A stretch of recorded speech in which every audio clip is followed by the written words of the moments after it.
Hello, girls. We will continue with our chapter of methods and sources of collecting demographic data.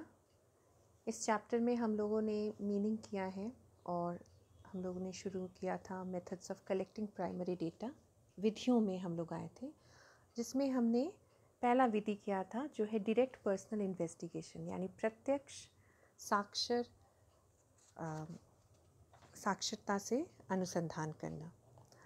अब हम लोग आते हैं हमारा नेक्स्ट मेथड पर, वो है इनडायरेक्ट वर्बल ओरल इन्वेस्टिगेशन। इसको वर्बल या ओरल कहा जा सकता है, या अर्थात अप्रत्यक्ष मौखिक अनुसंधान। यदि अनुसंधान का क्षेत्र बहुत बड़ा हो अथवा ऐसा हो जिसमें संबंधित व्यक्ति निश्चित क्षेत्र में फैले हुए हों, तो सब व्यक्तियों से मिलकर आंकड़े एकत्रित करना कठिन हो जाता है।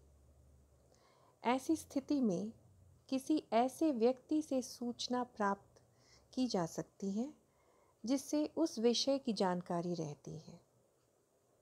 So, if the area of study is very big and people are distributed in such a manner that it is difficult to approach them in a given period of time, or meeting them is not possible, then in such a circumstance, data or information is collected through indirect sources. That is, people who might have the information are contacted, they are informed about the study, and data regarding the issue is collected through interrogation, and on the basis of the answers, the factual data, and whatever responses is collected from the respondents verbally, that is compiled into quantitative and qualitative data. इस प्रणाली के अनुसार समस्या से प्रत्यक्ष संबंध रखने वाले व्यक्तियों से सूचना उपलब्ध नहीं की जाती है, बल्कि साक्षियों से मौखिक पूछताछ द्वारा आंकड़े प्राप्त किए जाते हैं जो उस स्थिति से अप्रत्यक्ष रूप से संबंधित होते हैं। So, for a given study, the information or data is not collected directly from the people involved. Rather, those who have been witness to a situation, a condition, a phenomena, or a particular problem, from them, verbally or orally, interrogation is done, questions are asked, and information is collected. They are the people who are indirectly related to the issue or the problem for which data is being collected. Most of the commissions of inquiry are appointed by government, and this is the method that is adopted. Now, when is it suitable? It is suitable when the area of study is very big. People from information is to be collected can't be contacted directly, or contact with them is not advisable, and sometimes this is also adopted when people are in high disagreement or argument amongst themselves regarding the topic of study. तो ये आंकड़े कब संग्रहण करना उचित होता है? पहली तो ऐसी दशा में जबकि अनुसंधान का क्षेत्र काफ़ी विस्तृत हो, व्यापक रूप से फैला हुआ हो, अथवा जब जिन व्यक्तियों से व्यक्तिगत संपर्क करना चाहिए या करने की आवश्यकता है इस स्टडी में वो संभव ना हो, या वो उसमें रुचि ना ले रहे हो, अथवा वो इन चीज़ों को ना समझते हो। ऐसी भी स्थिति में इस अनुसंधान को हम लोग अडॉप्ट कर सकते हैं जब व्यक्तियों के किसी समस्या के बारे में विरोधी विचार हो, या जब समस्या से संबंधित व्यक्तियों से संपर्क करना उचित ना हो। फॉर एग्ज़ाम्पल, अगर एक दुर्घटना घटती है और जो दुर्घटना से ग्रसित हैं वो लोग हॉस्पिटलाइज्ड हैं या पीड़ित हैं, तो उनसे आंकड़े उठाना उस वक्त उचित नहीं होता है, क्योंकि वो अपनी या तो मानसिक रूप से तनावग्रस्त होते हैं या वो फिज़िकली समय बीमार हैं। एक मेडिकल इमरजेंसी के दौरान हम उन व्यक्तियों से सीधा संपर्क नहीं कर सकते हैं या उचित भी नहीं होता है। ऐसी स्थिति में जो लोगों ने या जिन लोगों ने इस घटना को घटते हुए देखा, या जिन लोगों के सामने ये घटना घटी, या वो लोग जो वहाँ पे थे इस घटना को विटनेस करते हुए, देखा, समझा, इसमें इन्वॉल्व भी हुए या हेल्प कर रहे हैं, हेल्पिंग टीम्स जो होते हैं, रेस्क्यू टीम्स, इन लोगों की सदस्यताओं से पूछा जाता है कि किस तरह से ये घटनाएं घटी। मतलब अगर आंकड़े उठाना है किसी एक्सीडेंट के सीन का, तो बाकी लोग जो वहाँ पे मौजूद थे, जिनके साथ ये घटना नहीं घटी लेकिन उनके पास फर्स्ट हैंड इंफॉर्मेशन होती है, ऐसे लोगों से पूछा जाता है। अब आते हैं इसके गुण एवं दोष पर, merits and demerits of this. इसके गुणों में छिपी हुई है इसकी सूटेबिलिटी या इसका प्रयोग का ease. It is very popular to be used this kind of a method, क्योंकि ये काफ़ी कम समय में प्राप्त किया जा सकता है आंकड़ों को, तो इसलिए इसको कहा जाता है इकोनॉमिकल मेथड, यानी काफ़ी ये मितव्ययी एक विधि है जिसमें परिश्रम भी कम लगती है, समय भी कम लगता है और खर्च भी कम होता है, क्योंकि कम लोगों की आवश्यकता होती है इसमें। So it is economical in terms that it takes less time, less manpower, and the cost of obtaining data from this method is also low. काफ़ी व्यापक क्षेत्र से इंफॉर्मेशन गैदर किया जा सकता है, तो हम कह सकते हैं कि व्यापक क्षेत्र के लिए काफ़ी उचित प्रणाली है। सो इट्स वेरी पॉपुलर और very suitable for a big population when the area of study is very vast. If confidential information is to be collected, this is the right method. अगर ऐसा कोई सूचना प्राप्त करना है जिसमें गोपनीयता है, तो ये एक अच्छी विधि है। इस विधि से प्राप्त किए गए जो आंकड़े होते हैं वो काफ़ी निष्पक्ष होता है और विश्वसनीय होता है। So the data we obtain is unbiased and reliable. और ये काफ़ी आसान तरीका होता है, it is simple to understand, results are faster, तथा शीघ्र हम इसकी निष्कर्ष तक पहुंच सकते हैं, क्योंकि संपर्क करना भी आसान होता है। अब आते हैं इसके दोषों पर। Let's come to the demerits of it. सबसे बड़ी डीमेरिट जो है वो ये है कि इसकी शुद्धता पर एक बहुत बड़ा प्रश्न खड़ा रहता है। So the degree of accuracy of this information is less and is questionable, क्योंकि आंकड़े जो है अप्रत्यक्ष रूप से संकलित किया जाता है। We get the data indirectly from people, not from the people who have gone through that issue. ये एक अप्रत्यक्ष सूचना होती है, it is an indirect information, and this method definitely leads to doubtful conclusions, और इसीलिए इसकी जो सूचनाएं हैं वो एक प्रश्न चिन्ह युक्त निष्कर्ष को जन्म देती है, because there is a high level of ignorance and carelessness of witnesses. क्योंकि जो साक्षी होते हैं उनमें कई बार ये देखा जाता है कि एक इग्नोरेंस या एक केयरलेसनेस की भावना होती है, पक्षपात की भी भावना होती है, और एक रूपता की कमी होती है। There is lack of uniformity in the data. अलग अलग साक्षी उसी सूचना या उसी घटना का अलग अलग विवरण देते हैं अपने ढंग से, जिसके कारण एक समान डेटा कलेक्शन नहीं हो पाता है। लेकिन इस विधि को अगर हम अपनाना चाहते हैं तो कुछ सावधानियाँ, कुछ प्रिकॉशंस लेनी होती हैं। तो आइए हम लोग अब प्रिकॉशंस पर नज़र देते हैं। पहली सावधानी होती है कि सूचना देने वालों की संख्या प्राप्त होनी चाहिए। So we should know how many people will be giving us the information. That particular amount of people or number of people should be predetermined or known. ऐसे व्यक्तियों से सूचना प्राप्त करनी चाहिए जिन्हें संबंधित तथ्य या घटना का पूरा ज्ञान होता है या वो सूचना देने को रुचि भी रखते हैं. So we should get information from people who are willing to give information, who will not keep away anything from us, who will not hide things from us, hide data from us. Secondly, they should also have full knowledge of that issue.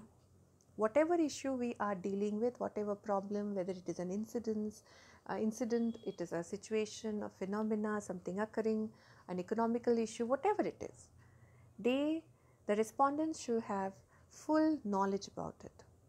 इसीलिए कई बार हम लोग इस विधि को अपनाने के लिए experts committee को बिठाते हैं. एक्सपर्ट यानी विशेषज्ञों का ही राय लेते हैं ताकि उनको उस चीज़ का, उस घटना या उस स्थिति का या उस तथ्य का पूरा ज्ञान हो. यह भी आवश्यक है कि साक्षी शिक्षित तथा योग्य हो और जिस समस्या का या समस्या के लिए आंकड़े संकलन किया जा रहा है उस समस्या को वो भली भांति समझते हों. So it is very much required that the witness who is turning into a respondent should be well versed with the situation and should be also learned and educated and should be capable of giving information. बहुत लोगों की communication skills नहीं होती है, वो जानकर भी नहीं बोल पाते हैं या जो जानते हैं वो सही तरीके से नहीं बोल पाते, उल्टा सीधा आप कुछ बोल देते हैं. तो ये एक बहुत बड़ी बाधा है डेटा कलेक्शन में. जो रिस्पोंडेंट है उनकी कम्युनिकेशन स्किल्स अच्छी होनी चाहिए. ऐसे लोगों से ही पूछताछ की जानी चाहिए. साक्षी की बात पर बिना पुष्टि किए पूरा विश्वास नहीं करना चाहिए. So we should not believe the witnesses perception or witnesses' answers blindfoldedly. There should be some method of rechecking their answers. So we can recheck one witness's answers through the answers of other witnesses and we should be able to match. There should be some common things, some synchronicity, something that tells us that yes, सबने एक ही चीज़ देखा है. कुछ common, कुछ समानताएं होनी चाहिए. अलग अलग चीज़ें बोल रहे हैं मतलब कहीं कुछ किसी का गड़बड़ है, तो इस तरह का क्रॉस चेक होनी चाहिए. पक्ष व विपक्ष दोनों प्रकार के व्यक्तियों से सूचना एकत्रित करनी चाहिए. इसलिए so we should have information from both ends of the crowd, like somebody who's for the issue, somebody who's against the issue, so that we get a clear idea and a lot of clarity regarding both the aspects of the issue that is being studied. अनुसंधानकर्ता को सूचना देने वालों की सद्भावना व विश्वास प्राप्त करना चाहिए. So that is must, because जो रिसर्चर है he should take into confidence the enumerators or the respondents. तभी जाके लोग उनको सच और जो भी उनके पास information है सही तरह से with honesty उनको बताएंगे. So this is very important if we want to take up this method for a study. Next we come to the third method, that is information through local sources or correspondence. स्थानीय स्रोतों या संवाददाताओं द्वारा सूचना की प्राप्ति. इस रीति के अंतर्गत अनुसंधानकर्ता द्वारा विभिन्न स्थानों पर स्थानीय व्यक्ति या संवाददाता नियुक्त कर दिए जाते हैं जो अपने ढंग से सूचनाएं एकत्र करके और बाद में अनुसंधानकर्ता के पास भेज देते हैं. So what happens in this method is the researcher deputes or appoints certain correspondents or people from the local area who would go around collecting data for him and then send this information and data to the researcher after they have collected the whole thing. For this, the researcher usually appoints the local people or the news correspondents or somebody who is good enough to collect the data and to give it back to him. तो इसकी उपयुक्तता क्या है? What is the suitability? इसकी सबसे बड़ी suitability ये है कि जब आंकड़े एकत्रित करना है और क्षेत्र व्यापक हो तो इस विधि से सूचनाएं शीघ्र प्राप्त होती हैं, और जहां अधिक शुद्धता की आवश्यकता नहीं होती है, मतलब थोड़ी बहुत शुद्धता से काम चल जाएगी, वहाँ पे ये कार्यकारी होती है. Which means that when less amount of accuracy can help us do our work, or very high level of accuracy is not needed, then we can take up this method. इसका सबसे बड़ा रीज़न ये है कि हम इस method से, इस विधि से बहुत हाई लेवल ऑफ एक्यूरेसी या शुद्धता की आशा नहीं कर सकते हैं, क्योंकि रिस्पोंडेंट्स को कौन कांटेक्ट कर रहा है? Local people. और ये लोकल पीपल हो सकता है कि ये ट्रेंड हो सकता है ये ट्रेंड नहीं हो. तो रिसर्चर की जो उम्मीदें हैं, जो कि एम है, उद्देश्य है इस स्टडी के लिए, हो सकता है कि उसको वो सही तरीके से समझ ना पाए और वो अपने तरीके से इस रिसर्च को कैरी ऑन करे. So there are lot of probability of inaccurate data coming in, क्योंकि वो अपने बायसेस, अपनी पक्षपात भावनाएं भी उसमें काम कर सकती हैं. वो अपने हिसाब से लोगों से पूछताछ कर सकते हैं.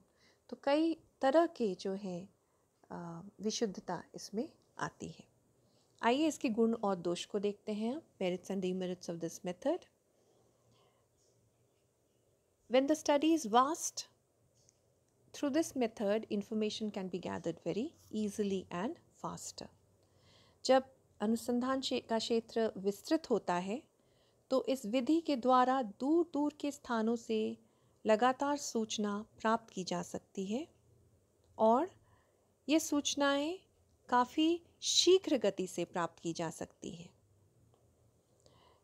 It is cheaper method because time, money and energy consumed is less. Researcher doesn't have to do much work and he can appoint people, or he can take into contract some people who can give him the information from time to time.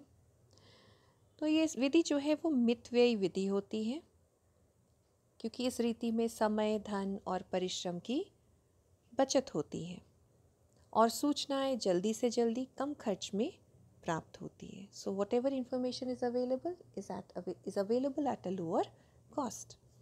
लेकिन इसमें काफ़ी दोष भी पाए जाते हैं. जो भी आंकड़े संकलित किए जाते हैं वो मौलिक प्रकार के नहीं होते हैं. So the data is not original. शुद्धता एवं विश्वसनीयता की कमी होती है. The data lacks homogeneity and uniformity. The data lacks accuracy and authenticity. एकरूपता तथा सजातीयता की भी अभाव होती है. अलग अलग करेस्पॉन्डेंट जो है अलग अलग तरीके से डेटा कलेक्शन करेंगे. हर एक करेस्पॉन्डेंट का डेटा या इंफॉर्मेशन में काफ़ी असमानताएं होंगी. ओके. देन जो भी वो डेटा कलेक्शन कर रहे हैं उसमें उनकी अपनी पक्षपात भावनाएं हो सकती हैं, जिससे कि डेटा अशुद्ध हो सकता है. ये करेस्पॉन्डेंट सही में जाके डेटा कलेक्शन कर रहे हैं या नहीं, इसको मॉनिटर करने का कोई दूसरा विधि नहीं होता है. हो सकता है कि वो खुद ही अपना आंकड़ा बना के दे दिया, हो सकता है वो खुद अपना आंसर्स लिख के किसी के नाम पे लिख के दे दिया. तो काफ़ी सारी मैल प्रैक्टिसेस भी होती हैं. ओके. मैल प्रैक्टिसेस मीन्स इस तरह की गलत का अनैतिक कार्य भी होते हैं, क्योंकि काफ़ी सारे लोग जो हैं वो पैसों के लिए इस तरह के काम को ले तो लेते हैं, लेकिन जो मेहनत होती है वो नहीं करना चाहते हैं. So you never know whether the data is real, whether the actual respondents have been approached और not. That is never known. तो इसीलिए एक्यूरेसी का एक बहुत बड़ा सवाल हो जाता है. शुद्धता एक बहुत बड़ा सवाल रहता है. विश्वसनीयता भी. यू कैन नॉट डिपेंड और you cannot say that this data is 100% authentic or valid. पक्षपात की भावनाएं होती ही हैं निष्कर्ष के समय. So there are biases because information is distorted of these biases. And if the correspondents are lazy, they are not very sincere, then They take a very long time in sending the data information. They may not be regular. So data will be available to the researcher not at a regular basis but after long pauses, long intervals. अगर कभी कभार ऐसा होता है कि संवाददाता या जो भी लोकल सोर्सेस हैं, स्थानीय स्रोत हैं, वे सूचनाएं देर से भेजते हैं। इसका मुख्य कारण ये होता है कि उनको कुछ कोई आवश्यकता नहीं होती है सूचनाओं को एकत्रित करने का, कोई पर्सनल उनकी आवश्यकता नहीं है, उनको किसी को भेजना है। तो स्टडी की जो आवश्यकता है या महत्व है उनके सामने बहुत कम होता है। और सबसे अहम बात है कि कई बार लोग आउट ऑफ लेजीनेस, आलस के कारण भी ऐसा करते हैं। So all these factors make it difficult method. लेकिन अगर इस विधि को अपनाना है तो कुछ सावधानियां बरतनी चाहिए। Some precautions have to be taken.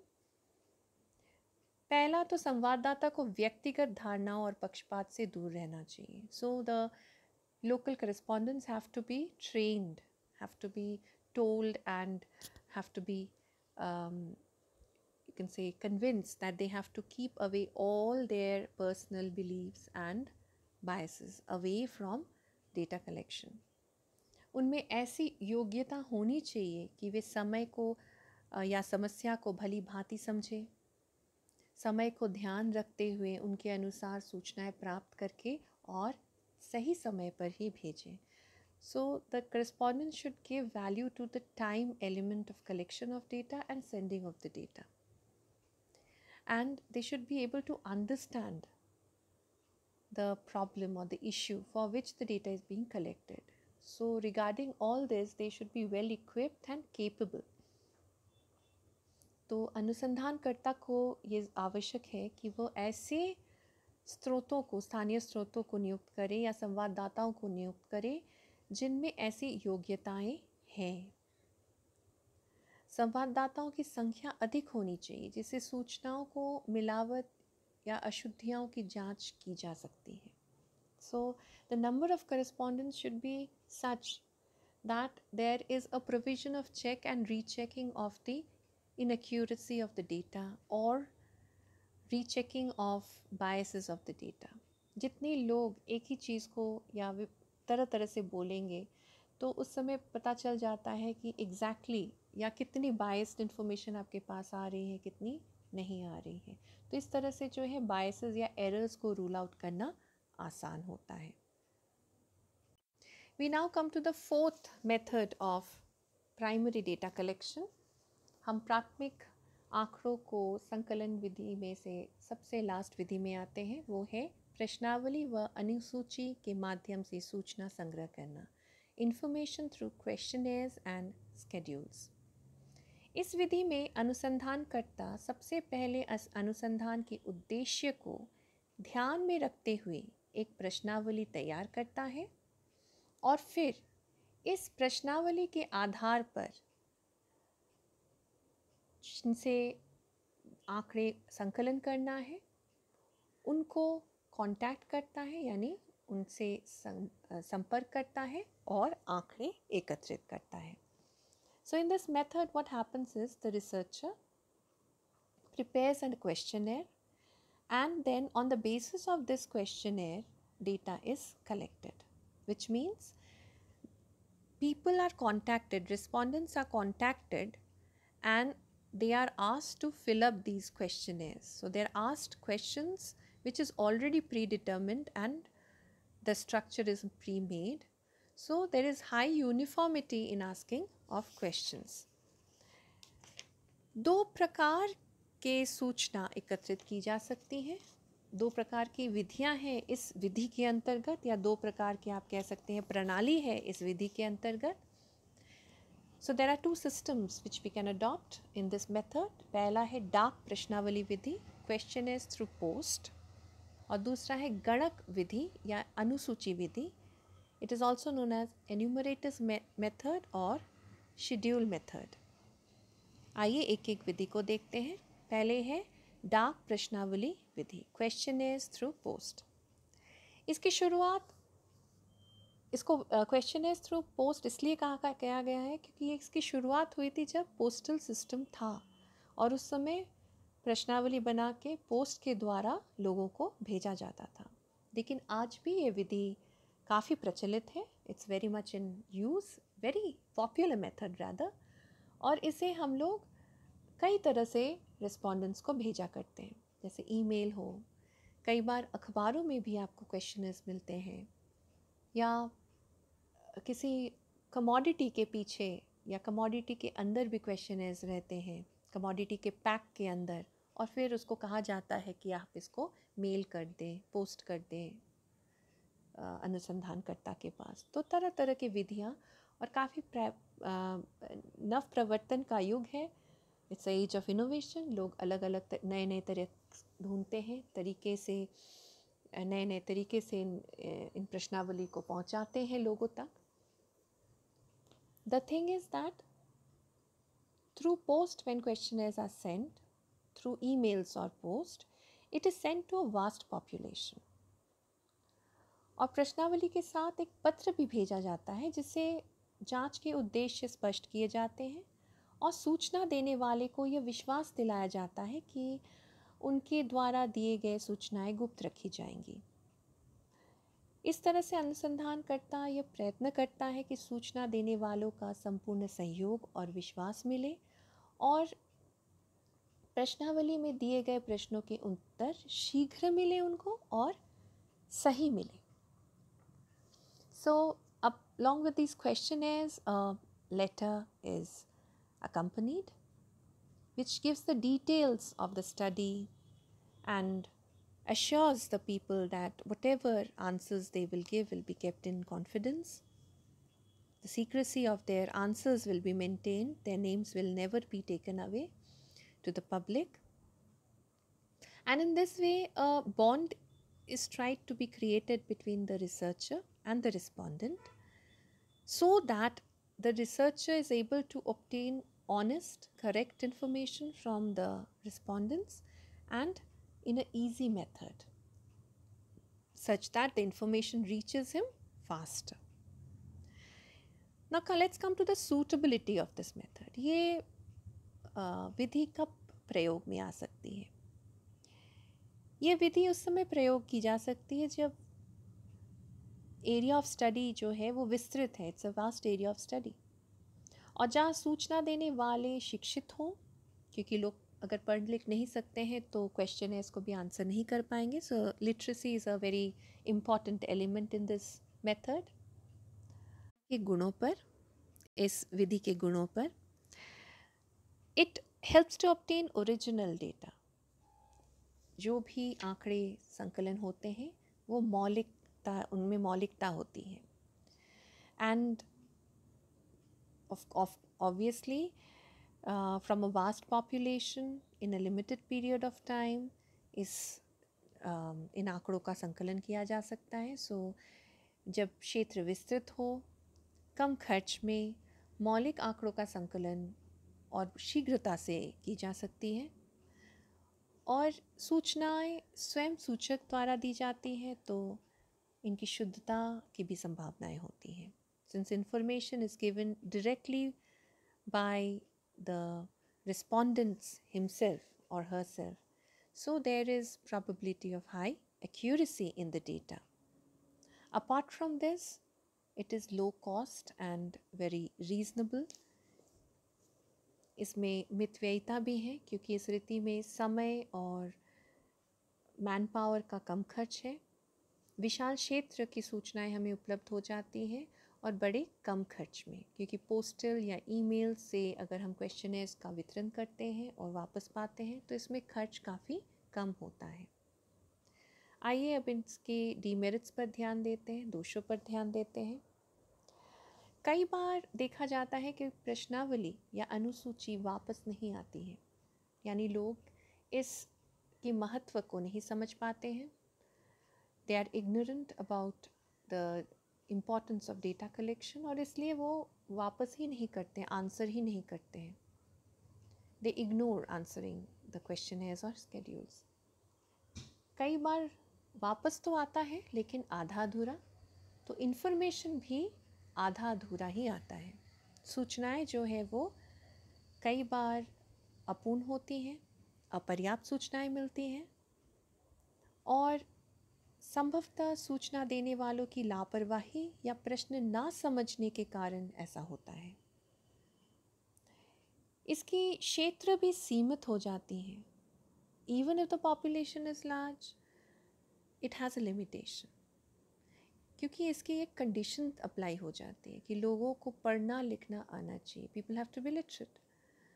जो हमारे जैसे देश में अगर रूरल एरियाज़ में अगर हम प्रश्नावली भेजते हैं तो फिर वो एक बहुत बड़ी मुश्किल या समस्या उत्पन्न होती है। ऐसे में इसका क्षेत्र जो है, प्रयोग का क्षेत्र सीमित रहती है। So it's applicable area becomes limited. प्रश्नावली कई बार वापस ना आना, अपर्याप्त या अपूर्ण प्रश्नावली वापस आना, इन सभी कारणों के लिए निष्कर्ष भी गलत हो जाते हैं। So when there is chances of getting incomplete responses, not getting the questionnaires back at all, there are high chances of inaccurate data and incorrect conclusions. Interpretations and analyses are very inconclusive or they may have a lot of errors. यदि इस विधि को अपनाना है तो क्या क्या सावधानियां होनी चाहिए, बरतनी चाहिए? Let's come to the precautions then. सूचकों का सहयोग प्राप्त करना आवश्यक होता है। So it is very important to get the support and cooperation of the respondents. इसके लिए उन्हें अनुसंधान का उद्देश्य और अनुसंधान के बारे में स्पष्ट रूप से जानकारी या ज्ञान देनी चाहिए। एक अनुरोध पत्र की भाषा नम्र परंतु प्रभावशाली करके उन्हें देनी चाहिए।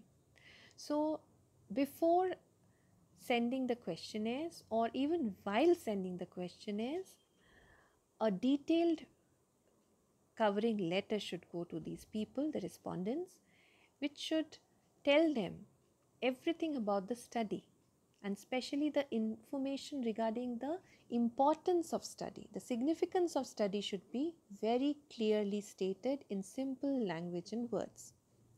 And the letter should have a request mode. The language should be very humble, polite, so that people feel good and feel happy enough to give the information. प्रश्नावली सरल एवं स्पष्ट होनी चाहिए। पूछे गए प्रश्न इस प्रकार होना चाहिए जिससे कि सूचक की मानसिक, धार्मिक, सांप्रदायिक, सामाजिक या किसी भी भावनाओं को ठेस नहीं पहुंचनी चाहिए। So one thing that is very important is that the questionnaires should have simple, direct and clear questions. The language used should have very effectively communicative strength. जो भी हम प्रश्न कर रहे हैं वो रिस्पोंडेंट्स के समझ में क्लियरली आनी चाहिए। उसमें कोई भी एम्बिग्विटी नहीं होनी चाहिए। Whatever the questions are asked should be such that it should not harm or even, it should not hurt the sentiments of the people.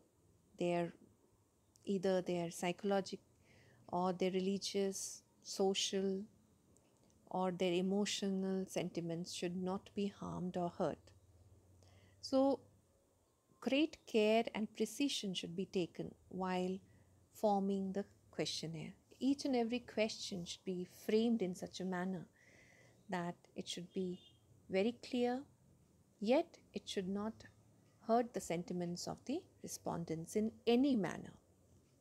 प्रश्नावलियों की वापसी का प्रबंध ऐसा होना चाहिए जिससे कि वे शीघ्र प्राप्त हो सके. So a method should be devised such that the questionnaires are returned back to the researcher within a very short period of time and in a very smooth manner, so that the respondents do not have to take a lot of problem or a lot of burden in returning of the questionnaires. जैसे जब post में अगर postal questioners भेजा जाता है तो कई बार posted stamp उसमें इस तरह से दिया जाता है या पोस्टल डिपार्टमेंट से बात कर ली जाती है कि एक एक्स्ट्रा वेटेज ऑफ स्टैम्प दे के, मतलब मान लीजिए एक जगह जाने में अगर 5 रुपये का स्टैम्प लग रहा है तो हर क्वेश्चनर को हम लोग 10 रुपये का स्टैम्प लगा देते हैं ताकि उसको फिर वही क्वेश्चनर वापस हमें मिल जाए बिना रिस्पोंडेंट्स का कोई खर्चा किए हुए, क्योंकि जो अनुसंधान करता है उसको या उसकी ज़रूरत को सूचक नहीं समझ पाएंगे इतनी अच्छी तरह से, और सूचक के लिए तब लगेगा कि वो क्यों स्टैम्प पर खर्च करें, क्यों क्वेश्चनर्स को भेजें। तो इसके लिए जो है उनकी एक लापरवाही हो जाती है। Okay, they become bit lazy, आलस भी हो जाता है। सूचक के उत्तरों की प्रति जांच कराने की व्यवस्था भी होनी चाहिए। The researcher should have a method also devised to recheck the answers of the respondents. If these precautions are taken, this method is again a very easy method and very effective method in collecting data from a large population scattered over a vast geographical area. बड़े भौगोलिक क्षेत्र में फैले हुए लोगों से सूचना एकत्रित करने के लिए बहुत अच्छी विधि है अगर हम इन सावधानियों को अपने साथ लेके चले, इनको मान के चले और इनको बरतें। आइए दूसरे विधि पर आते, दूसरे तरीके पर आते हैं। इंफॉर्मेशन फ्रॉम क्वेश्चनएयर की दूसरी विधि है गणक विधि, एन्यूमरेटर्स मेथड। इसे अनुसूची विधि भी कहा जाता है। It is also known as the schedule method. इस रीति में अनुसूची तथा प्रश्नावली तैयार की जाती है। So in this method also we prepare a schedule और अ क्वेश्चनएयर, परंतु इसमें थोड़ा सा फ़र्क है पहला वाला विधि से। इसमें थोड़ा सा फ़र्क है। फ़र्क यही है कि इस पे गणकों की नियुक्ति की जाती है। So enumerators are appointed. Who are enumerators? गणक कौन है? जो जाकर प्रश्न पूछकर आंकड़े उठा के लाता है। इन व्यक्तियों को गणक कहते हैं। और ये गणक स्वयं घर घर जाके प्रश्न कर लोगों से उत्तर प्राप्त करके लाते हैं। और इन गणकों द्वारा जो भी आंकड़ों का संकलन किया जाता है उनकी योग्यता तथा कुशलता पर ही उनकी शुद्धता निर्भर करती है। So we have to remember while appointing these enumerators that the accuracy of the data will depend highly and will depend almost, you can say 100% on the efficiency of the enumerator. Enumerator जितना कुशल होगा, जितना efficient होगा, उतने अच्छे या accurate data हासिल होंगी। So what is the suitability? ये कब उपयोग में लाया जा सकता है? ये तब उपयोगित है जब अनुसंधान का क्षेत्र विस्तृत है, when the area is studies again very vast. सूचक जो है शिक्षित हो तथा आंकड़ों की उपयोगिता समझते हो, when the respondents are literate and they understand the significance of the data collection. और जो गणक है उनका व्यवहार कुशल हो, निपुण हो, निष्पक्ष हो और स्थानीय भाषा से वो परिचित हो। And the enumerators are well behaved, unbiased, and they also have an idea or knowledge of the local language. क्योंकि जो local people हैं उनसे, लोगों से जो सूचक होते हैं उनसे अगर वार्तालाप करना है, उनको अपने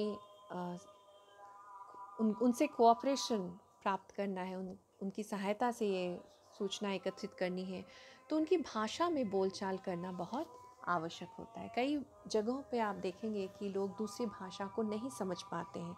अगर और भाषा जो है वो कम्युनिकेशन की एक बहुत बड़ी नींव होती है। भाषा सही तरह से ना समझ पाने के कारण कई गलत निष्कर्ष निकलते हैं। तो इससे जो है काफ़ी सावधानी बरतनी होती है। अब आते हैं इसके गुण एवं दोषों पर। The merits and demerits of this type of method, of the last method. इस रीति में शुद्धता की काफ़ी मात्रा रहती है क्योंकि आंकड़े जो है वो विश्वसनीय स्रोत से प्राप्त किए जाते हैं और उत्तर जो प्राप्त होते हैं उस पर विश्वास भी किया जा सकता है क्योंकि ये एक स्केड्यूल मेथड है और एक बहुत सिस्टमैटिक वे से इसका संकलन किया जाता है. Since the study is very systematic, we can say that the data thus acquired has high level of accuracy and authenticity. गणकों का सूचकों से व्यक्तिगत संपर्क रहता है, जिससे जटिल प्रश्नों के भी शुद्ध और विश्वसनीय उत्तर प्राप्त हो सकते हैं. There is a personal touch of the enumerator with the respondents, and so we can say that even complex questions will have correct answers and answers which can be dependent upon. We can depend upon those data. व्यक्तिगत पक्षपात की कमी होती है और एक विशाल क्षेत्र से सूचना प्राप्त की जा सकती है. So there is a low chance of biasness. People are less biased क्योंकि वो एक प्रश्न, एक स्केड्यूल, एक प्रश्नों की अनुसूची लेके जाते हैं, तो उसमें उनका अपना बायस कुछ होता नहीं. जो भी प्रश्न रिसर्चर ने तैयार कर दिया है वो वही प्रश्नों को पूछते हैं और आंसर्स को नोट करके लेके आते हैं. यही उनका काम रहता है और वो किसी तरह से जो सूचक है उनको, उनके प्रति कोई पक्षपात रखने की भावनाएं नहीं रखते हैं. सामान्यतः ऐसा ही होता है. तो शुद्धता भी काफ़ी ऊंची होती है और व्यापक क्षेत्र से भी संकलन आंकड़ों का जल्दी होता है.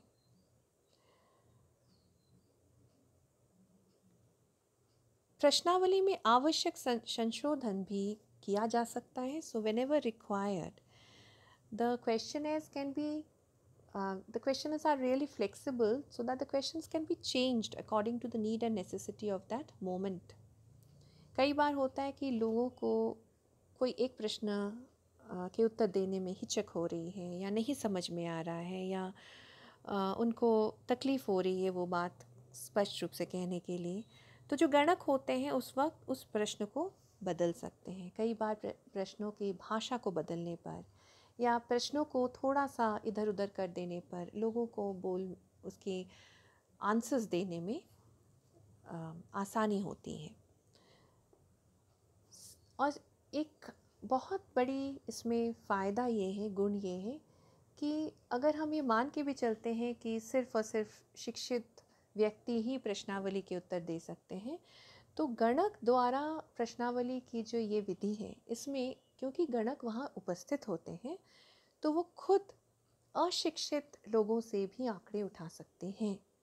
अशिक्षित लोगों को वो बोलकर और समझाकर प्रश्नों को वो मौखिक रूप से उत्तर लेके और खुद उसमें लिख सकते हैं.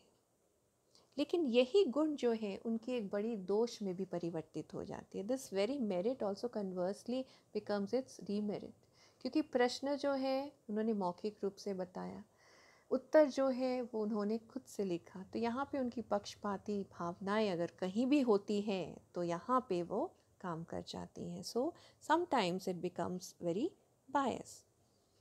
ये खर्चीली पद्धति है. It is very costly, time consuming, man power consuming and cost, very high cost, क्योंकि हर एक एन्यूमरेटर को, गणक को उनकी सैलरी या उनका जो है पारिश्रमिक देना होता है और काफ़ी ये महंगी हो जाती है.